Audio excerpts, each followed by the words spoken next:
d'avoir cliqué sur cette vidéo. Donc comme vous pouvez le voir dans le titre, aujourd'hui on va parler des erreurs déco les plus fréquentes.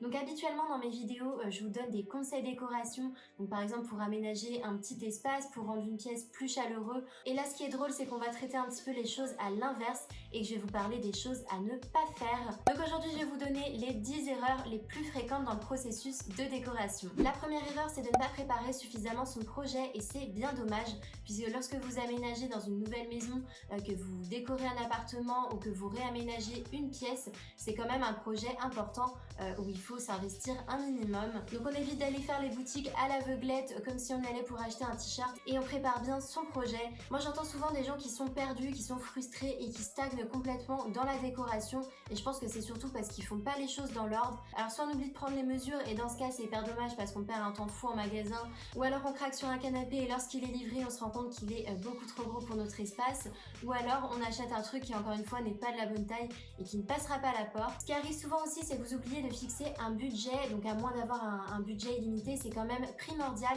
puisque ça vous permettra d'établir des priorités dans vos achats et quand même de penser à acheter un matelas et un lit avant d'investir pour des cadres pour les murs. Souvent vous oubliez aussi de faire l'état des lieux de ce que vous avez déjà, donc de vos possessions, et vous allez faire les magasins, vous craquez sur un objet, mais quand vous rentrez chez vous, vous vous rendez compte que ça va pas du tout avec les couleurs de votre déco. Donc voilà, c'est vraiment primordial d'anticiper et de préparer tout ça. Essayez un petit peu de vous mettre à la place d'un chef de projet de votre propre maison, et vous allez voir que quand c'est votre espace, vos besoins, vos envies, votre budget, et ben ça passe beaucoup mieux et c'est beaucoup plus facile et agréable à travailler. La deuxième erreur en décoration, c'est de ne pas prendre en compte la lumière. Alors ce qui est drôle, c'est que lorsqu'on achète une maison, la luminosité c'est quand même le critère principal que l'on recherche, mais par contre quand on aménage, on prend pas suffisamment en considération la lumière dans notre habitat et ça c'est quand même bien dommage. Si vous êtes sur une construction ou une rénovation, essayez d'optimiser et de maximiser les entrées de lumière, donc ça va être les fenêtres, les baies vitrées et les puits de lumière. C'est important aussi de tenir compte de l'orientation des pièces pour pouvoir capitaliser sur la lumière naturelle dans les pièces de vie et ainsi vous économiserez en chauffage sur l'année. Lorsqu'on travaille avec la lumière, ça permet aussi de savoir où mettre les couleurs. Donc là par exemple, j'ai la lumière de ce côté, donc en plus elle est assez forte aujourd'hui. Donc bien sûr je ne vais pas appliquer de couleur ou de papier peint sur le mur juste en face, mais je vais plutôt privilégier le mur de derrière ou le mur de devant. Et dernière chose avec la lumière, c'est que vous allez vous rendre compte qu'il y a certains meubles ou objets qui sont pas trop compatibles avec les entrées de lumière directes. Donc par exemple un meuble télé avec la télé, puisque dans ce cas vous verrez rien du tout, ou alors un bureau qui est mal orienté et où le soleil reflèterait là aussi sur l'écran. Faites attention aussi, vous avez des meubles qui sont fragiles et qui craignent le soleil, donc si vous les exposez trop, la couleur va ternir avec le temps. Donc c'est vraiment très important de prendre en compte la lumière lorsqu'on aménage un espace, puisqu'elle a vraiment des effets bénéfiques sur notre corps et notre santé mentale. La lumière ça procure de la vitamine D et forcément ça vous aidera aussi à résister à l'hiver. La troisième erreur qu'on voit régulièrement, c'est les gens qui n'arrivent pas à adapter leur habitat à leur lifestyle. Donc en matière de décoration, suivre ses envies c'est vraiment bien, mais parfois il faut aussi être un petit peu réaliste puisque nos envies ne matchent pas forcément avec la réalité de notre vie. Je pense notamment à ceux qui ont des enfants, il y a quand même beaucoup de choses en décoration qui n'est pas adaptée aux enfants. Donc il y a tout ce qui est canapé blanc ou trop clair, les tapis à poils longs que vous allez sans cesse avoir besoin de nettoyer, ou alors les tables en verre ou les meubles un peu trop anguleux qui pourront être dangereux pour les enfants, les rangements bas ouverts ou les escaliers ultra design sans rambarde, ça aussi c'est des choses qu'il va falloir oublier pour l'instant. Dites-vous juste que c'est pas des choses adaptées à votre famille et que c'est tout simplement pas le moment. Au quotidien ça aura tendance à vous créer de la frustration et du stress. Donc au lieu de vous obstiner sur des choses qui sont pas très judicieuses, gardez plutôt ces idées pour plus tard et dites-vous que vous aurez probablement de nouveaux projets dans le futur et que vous pourrez réexploiter vos envies à ce moment-là. Faut vraiment se mettre en tête que votre intérieur doit correspondre à votre lifestyle et que c'est pas censé refléter des pages de magazines. Donc ne vous mettez pas la pression et ne culpabilisez pas.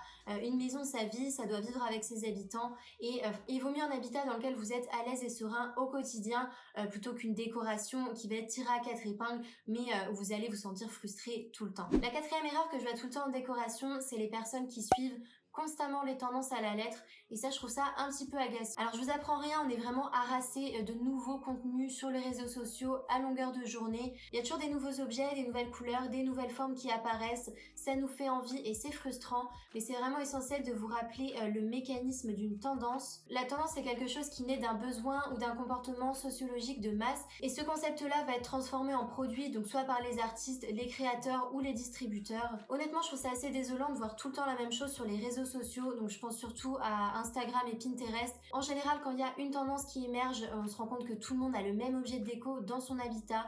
Je vous mets quelques visuels ici de tendances qui sont sorties ces derniers mois et qu'on a vu vraiment partout. Là où je voulais en venir, c'est que c'est important de savoir ce que vous aimez vraiment. Donc si vous voyez un objet tendance que vous avez l'impression d'aimer, essayez de prendre votre temps avant de l'acheter, d'attendre un peu que la trend soit passée, et puis vous y revenez quelques semaines ou quelques mois après. Si vous l'aimez encore, c'est qu'en effet c'est quelque chose qui correspond à votre style et qui matchera à vos décorations, mais vous allez voir qu'il y a de grandes chances que quelques mois après, cet objet soit passé de mode et qu'il vous fasse plus du tout envie. Et encore une fois, rappelez-vous que dans la décoration, l'important c'est de raconter votre propre histoire et pas de copier les tendances que vous voyez sur Instagram. La cinquième erreur déco, c'est de ne pas penser à l'équilibre en décoration. Donc c'est bien d'avoir des goûts qui sont assez tranchés, mais parfois il faut savoir temporiser un petit peu ses ardeurs et trouver un juste milieu. Donc ça doit être à la fois un équilibre entre le trop féminin, le trop masculin, un équilibre dans les couleurs, un équilibre dans les formes, mais aussi dans les matériaux. Dans la vidéo de la semaine dernière, je vous avais parlé du Feng Shui et j'avais insisté sur le fait que c'est hyper important d'avoir un équilibre entre les différents matériaux dans votre déco. Donc pour commencer, par exemple, évitez d'acheter toute une gamme de meubles qui vont ensemble. Donc par exemple le fauteuil, la table, le meuble télé et le buffet en bois assorti. Ça c'est vraiment quelque chose qui va déséquilibrer votre pièce et qui donnera un côté un peu ringard. Moi je pense aussi que la monomanie en décoration c'est une grosse erreur. Donc évitez par exemple de décorer toute votre chambre avec uniquement le style bohème à foison, ou alors de décorer votre salon avec que des meubles et des accessoires gris, ou alors que des éléments en bois. Là vous aurez une ambiance triste, froide et complètement impersonnelle. La sixième erreur, c'est de ne pas réussir à définir son style en déco. Comme je le disais juste avant, on est souvent influencé par les réseaux sociaux, ou on peut être aussi influencé par nos propres possessions, donc les meubles que vous avez déjà achetés ou les cadeaux qu'on vous a offerts et dont vous n'osez pas vous séparer. En général c'est des éléments que vous avez depuis longtemps, mais c'est pas pour autant que c'est votre style. Souvent c'est beaucoup plus efficace de vous séparer de certains meubles contraignants, ça va vraiment vous libérer et vous allez pouvoir créer une nouvelle base pour votre style. Le but c'est vraiment de trouver le style qui vous correspond et qui vous ressemble. C'est un exercice qui prend du temps et qui demande de la patience, donc si ça vous intéresse, je vous mets juste ici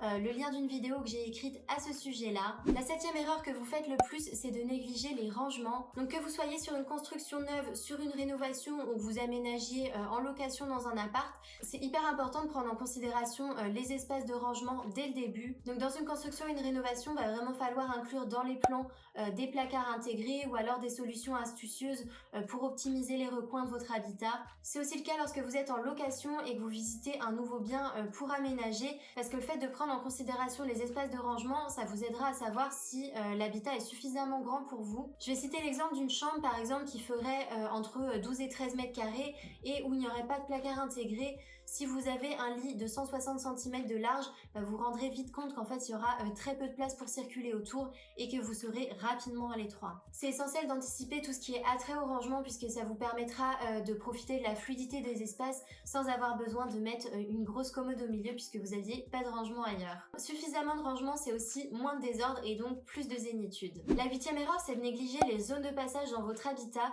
Souvent vous vous focalisez sur la décoration du salon, de la cuisine et de la chambre indépendamment les uns des autres, mais on oublie souvent que pour que ça fonctionne et pour raconter une belle histoire en continu, il faut qu'il y ait un lien entre toutes ces pièces-là, et souvent le lien c'est les zones de passage. Donc tout ce qui est entrée, escalier, palier, les sas, ça va vraiment être le fil conducteur de vos décorations et ça va permettre de donner vie à votre habitat. Donc ces espaces-là, ils doivent être propres, organisés, accueillants et conviviaux. Donc je prends l'exemple d'un salon de style industriel dans lequel il y aurait un escalier qui monte vers l'étage.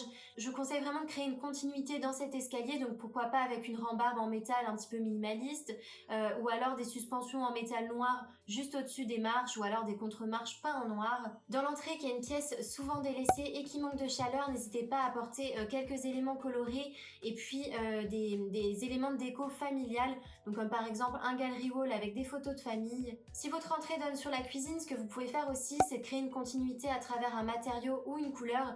Donc ça peut être le même sol, la même couleur sur les murs ou sur le plafond. Il faut vraiment éviter de cloisonner les pièces pour avoir plus de fluidité et de continuité dans les espaces. La 9e erreur, c'est de négliger les petits détails, et ça c'est quelque chose que je vois souvent lorsque je vais chez des gens qui parfois ont des belles maisons, des beaux appartements avec des meubles de bonne qualité et puis des super parties pris en décoration, mais parfois il y a quelques détails un peu ridicules qui viennent gâcher l'ambiance. Donc par exemple un cache d'interrupteur qui n'a pas été posé, une plainte qui s'est décollée, ou alors un petit peu de peinture qui a débordé mais qui n'a pas été nettoyée. Parfois c'est bête, mais on oublie aussi d'enlever les étiquettes sur nos objets de décoration ou sur nos luminaires, et c'est vraiment pas joli. Et un truc aussi qui est pas top pour l'ambiance, c'est de laisser des ampoules nues, donc sans luminaire ou sans lustre. Mais là je dois avouer que je ne suis pas une très bonne élève sur ce point là, puisque dans mon salon j'ai moi-même une ampoule nue, parce que je trouve aucun lustre qui me fait envie et je n'arrive pas à passer le cap pour cet achat.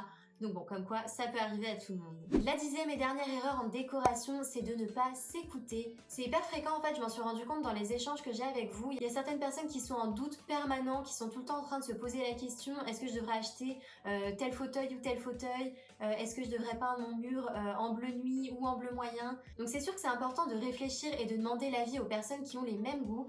Mais à un moment, ce que je vous conseille aussi, c'est de vous faire confiance et de passer à l'action. Ne demandez pas son avis à la terre entière, parce que sinon vous ne vous lancerez jamais. Donc faites-vous confiance, allez-y, c'est chez vous, donc il y a quand même peu de chances que vous fassiez de grosses erreurs. Alors si malgré tout le doute persiste, n'hésitez pas quand même à m'envoyer des petits messages sur Insta ou en commentaire. Moi je vous donnerai mon avis avec plaisir. Donc voilà, c'en est tout pour les 10 erreurs les plus fréquentes en déco. Donc pour résumer, pensez à bien préparer votre projet, vous mesurez toutes les dimensions nécessaires, vous fixez un budget et vous faites l'état des lieux de ce que vous possédez déjà. Ensuite, vous prenez en compte toutes les caractéristiques de votre habitat. Vous pensez bien travailler avec la lumière, que ce soit pour les emplacements de vos ouvertures, pour les emplacements de vos meubles ou de la couleur sur vos murs. Ensuite, optez pour une décoration qui est adaptée à votre lifestyle et à celui de votre famille, et faites des choix réalistes que vous n'allez pas regretter au quotidien. Pour trouver votre style, je vous conseille de vous détacher des tendances et de ne pas vous ruer sur les derniers objets Instagram. Ensuite, pensez à équilibrer et à harmoniser votre déco, donc que ce soit sur les matériaux, sur les couleurs, sur les styles ou sur le côté masculin et féminin. Donc comme je vous l'ai dit tout à l'heure, en décoration, pas de monomanie. Pour commencer sur des nouvelles bases, n'hésitez pas à vous débarrasser de meubles ou d'objets que vous trouvez trop contraignants. Personne ne vous en tiendra rigueur. Ensuite, on pense au rangement et on dégage suffisamment d'espace pour avoir un quotidien organisé et zen. On décore les zones de passage pour créer un fil conducteur et une continuité dans ces zones de déco, et surtout, on ne cloisonne pas les pièces. N'oubliez pas de soigner les petits détails et forcez-vous aussi à réparer les petits dégâts